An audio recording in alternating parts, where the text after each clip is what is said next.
네, 안녕하세요. 리오입니다. 이번에는 최근 있었던 이슈에 대해서 몇 가지 좀 설명을 드려보려고 제가 방송을 켰어요.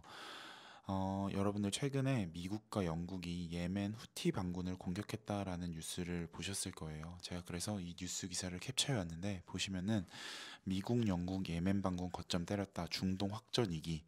그리고 그 아래 또 연합뉴스 기사를 보시면은 헤즈볼라 지도자가 미 후티 공격 탓에 홍해가 전쟁터로 되었다라는 이야기가 나와 있죠. 그러면은 이 얘기에 대해서 제가 이제 하나씩 설명을 드려볼게요. 일단 첫 번째, 미국과 영국이 예멘 반군을 공격한 이유는 간단합니다. 이란의 지원을 받고 있는 예멘 후티 반군은 이스라엘과 팔레스타인 무장정파 하마스 간의 전쟁에 팔레스타인을 지지한다는 명분으로, 그러니까 하마스 편인 거죠. 후티 반군은 국제 주요 무역로인 홍해를 지나가는 민간 선박을 공격해 왔어요. 이 민간 선박을 공격해 왔기 때문에 미국과 영국은 세계의 무역에 지장이 간다 라고 판단을 했고, 이거를 명분으로 예멘의 후티 반군의 거점을 공격을 했습니다.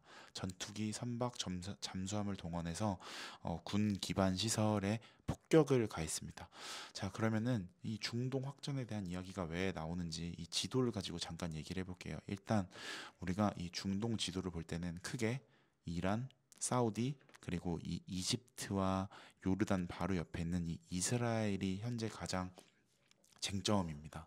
일단 첫 번째, 사우디와 이란은 손에 꼽히는 산유국이기도 하고요. 그리고 이란은 일단 기본적으로 핵 그리고 원유를 가지고 미국이랑 대립각을 세우고 있어요. 그리고 사우디 같은 경우에는 여러분들 잘 알고 있는 빈살만 왕세자가 지금 실질적인 집권자고요. 사우디는 최근에 이제 미국과 사이가 좋지 않았죠. 그리고 사우디아라비아 같은 경우에는 러시아와 손을 잡고 오펙 플러스의 감산을 주도하고 있습니다. 오펙 플러스의 감산을 주도하는 이유는 사우디아라비아는 이제 앞으로 향후에 이제 스포츠 행사 같은 글로벌 행사도 많고요. 그리고 2030년에 네옴시티 건설이라는 빈살만 왕세자의 중요한 목표도 있죠. 그리고 빈살만 왕세자가 실질적으로 집권을 하기 위해서는 유가가 80불에서 85불 선을 유지되어야 한다고 해요. 그리고 나아가서 사우디와 현재 친하게 지내고 있는 러시아는 우크라이나와 전쟁 중이죠. 우크라이나와 전쟁을 하면서 러시아는 국제 제재를 많이 받게 되었고, 그러다 보니 러시아는 현재 원유 수출만이 유일하게 돈을 벌 수 있는 입장이에요. 그렇기 때문에 사우디아라비아는 어느 정도 수준, 그러니까 80불 이상으로 유가가 유지되어야 한다는 컨센서스가 있어요. 참고로 전 세계 1위 산유국은 미국이고요. 그 다음 두 번째는 사우디, 3등은 러시아입니다. 근데 여기에 이제 조금 이슈가 생기고 있어요. 참고로 여러분들 이스라엘이랑 여기 있는 이 하마스 무장정파 간의 전쟁은 아직도 이어지고 있고, 이스라엘은 대표적인 친미 국가고요. 그리고 이제 이 하마스 무장정파는 뒷배에는 이란이 있고, 또 그 뒤에는 중국이 있고, 또 그 뒤에는 뭐 북한도 있고, 이런 얘기가 많이 있죠. 자, 그래서 일단 기본적으로 중동 정세는 이렇게 원유를 두고 여러 가지 지정학적인 리스크가 얽혀 있어서 어렵다라는 점을 머리에 새겨 두시고 지금 나와 있는 뉴스를 볼게요. 일단 첫 번째로 미국과 영국이 공습한 예멘의 후티 반군 지역은 요 사우디아라비아에 있는 바로 사우디아라비아 바로 아래쪽에 있는 지역이고요.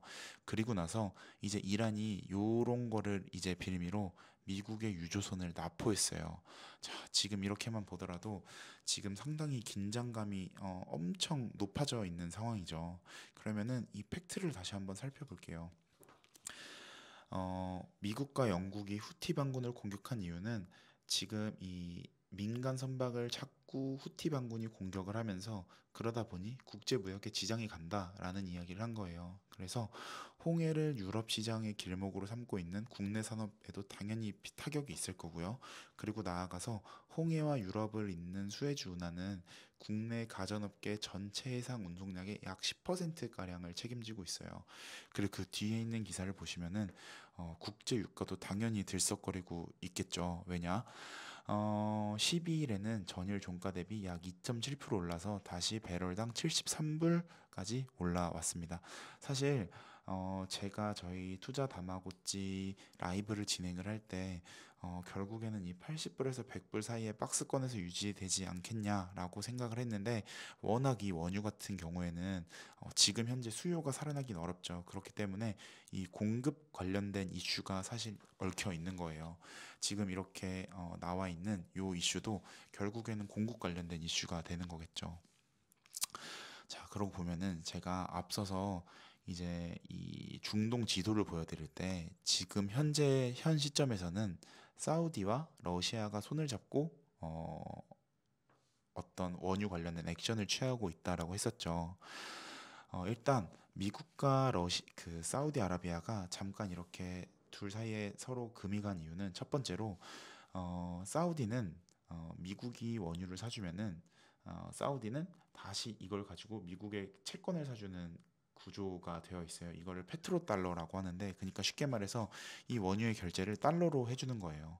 그렇기 때문에 이 전 세계적으로 원유는 가장 중요한 커머더티고, 그거를 결제를 달러로 하니까 이 달러가 그래서 기축통화의 지위를 유지할 수가 있는 거죠. 하지만 이제 사우디아라비아가 중국에도 이 원유 결제를 위안화로도 해준다라고 하면서 기축통화의 자리가 위협을 받게 된 거죠. 달러 입장에서는.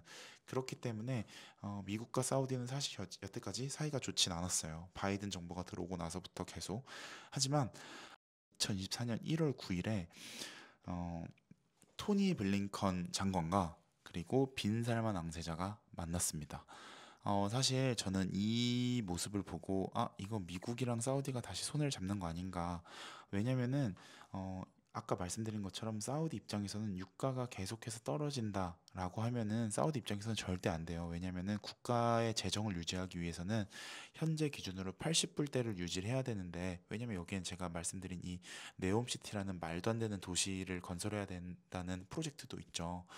근데 이렇게 계속 유가가 빠지고 있다 보니 지금 이 OSP라는 판매 가격을 사우디에서 낮췄어요. 그러다 보니까 의아하죠. 왜냐면은 사우디는 유가를 올리겠다라고 감산을 계속 이어온 나라인데, 오히려 이 국제 가격을 갑자기 사우디에서 낮춰버린 거예요. 근데 그러고 나서 그 전에 보니까 이 토니 블링컨 장관과 빈살만 왕세자가 만난 거죠.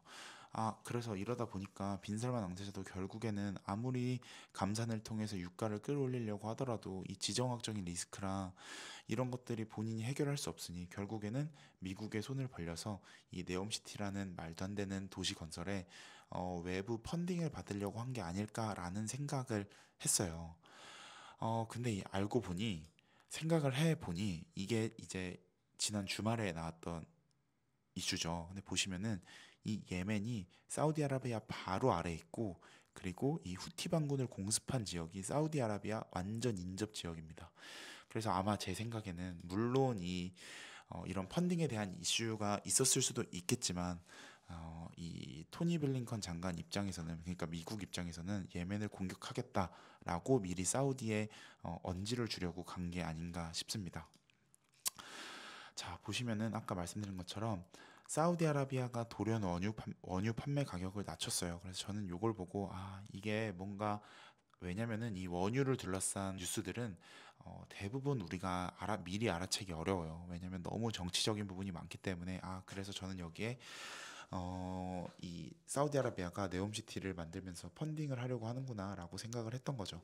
근데 결국에는 이렇게 감산을 이어오던 나라가 갑자기 사우디가 이렇게 이례적인 행보라고 하면 원유 판매 가격을 낮춰버리는 거죠. 그러면 이 오펙 플러스 국가에서는 갑자기 네가 감산을 하자고 해놓고 이게 뭔 짓이냐라는 생각이 들 수가 있죠. 그래서 지금 또 이게 상당히 원유 가격을 바라보는 측면에서 상당히 불확실성이 조금 더 커졌다라고 볼 수도 있을 것 같아요. 그래서 이 사우디 스스로도 고유가 정책을 고수하기 힘들다는 판단을 한 것도 맞겠죠. 그리고 여기에는 물론 이 전 세계 소비를 담당하는 미국도 있지만, 이 중국의 수요가 둔화가 된다는 뉴스도 분명히 있겠죠. 하지만 제 생각에는 여기 뒤에는 뭔가 분명히 또 아까 말씀드린 이 네옴시티 건설에 있어서 자금 조달이라든지 이런 것 때문에 뭔가 서로 모종의 거래가 있지 않을까라는 생각도 하게 됩니다.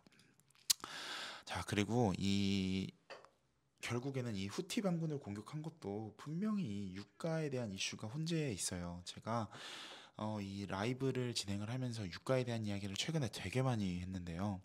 여기 보시면은 전 세계적 고물가 속 달러 가치가 치솟고 유가가 하락하면서 수익 기반을 상실한 러시아, 사우디아라비아 연합이 에너지 소비가 증가하는 겨울을 앞두고 세계의 석유 전쟁을 선포한 것이라는 해석이 나왔다라고 했어요. 요거는 이제 지난해 러시아와 사우디아라비아가 오펙 플러스에서 감산을 계속 연장하겠다라는 뉴스가 나올 때 이야기를 한 거거든요. 근데 이제 이런 상황에서 여기서 앞서 말씀드린 것처럼 사우디아라비아가 갑자기 원유 판매 가격을 낮춘 거죠. 그러니까 말씀 여러분도 느끼시겠지만 불확실성이 점점 올라가겠죠. 자, 그리고 이제 우리 여기 있는 이 최근에 이 후티 반군 공격권으로 다시 한번 넘어가 볼게요. 자, 보면은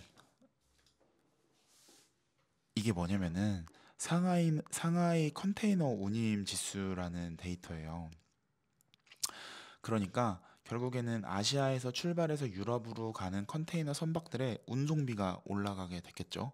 이렇게 된다라고 하면은 상하이 컨테이너 운임 지수가 올라간다라고 하면은 예전에 코로나 때처럼 다시금 이 글로벌리 물류 대란이라고 할까요? 이렇게 무역이 원활하게 되지 않는 이슈가 다시 한번 터질 수 있다라는 건 거죠.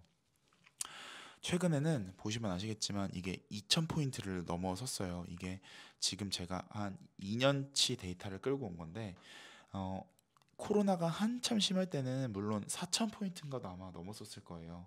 그거에 비하면은 낮은 수준이긴 하지만 최근에 이렇게 문제없이 1000포인트 수준을 유지하다가 급 이렇게 운임지수가 또 올라왔죠. 이런 거를 보면은 이렇게 물류비가 지금 현재 2000을 넘은 수준에서 계속 유지가 된다라고 하면은 어떤 이슈가 올 수 있냐면요.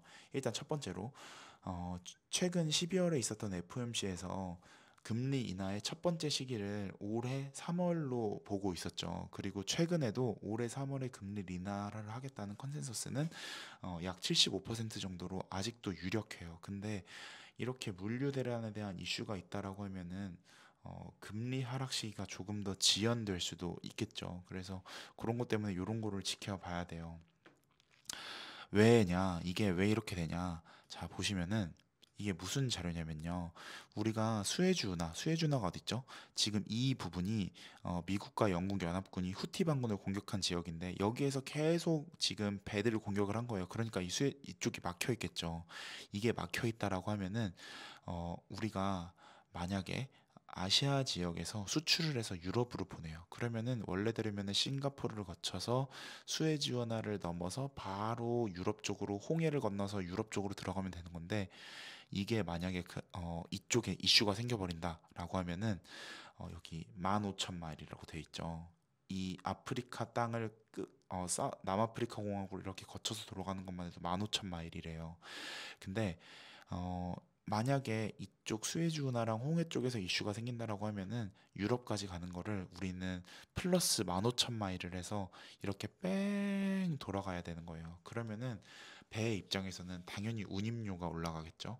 운임료가 올라간다라고 하면은 당연히 물류 대란으로 이어질 거고 그리고 물가 상승으로도 당연히 이어질 거예요. 그래서 이런 부분을 꼭 유념해 보시고 네, 뉴스를 보시면 좋을 것 같습니다. 그래서 제가 오늘 말씀드린 내용은 원유 그리고 앞으로 있을 이 글로벌 경제 상황에 좀 더 대입해서 충분히 연결이 되는 부분이기 때문에 제가 영상으로 정리를 한번 했습니다. 이렇게 좀 이해가 되셨으면 좋겠고 오늘 제가 말씀드린 내용은 블로그에도 다시 한번 정리해서 올릴 예정이니까 네, 많은 관심 부탁드립니다. 감사합니다.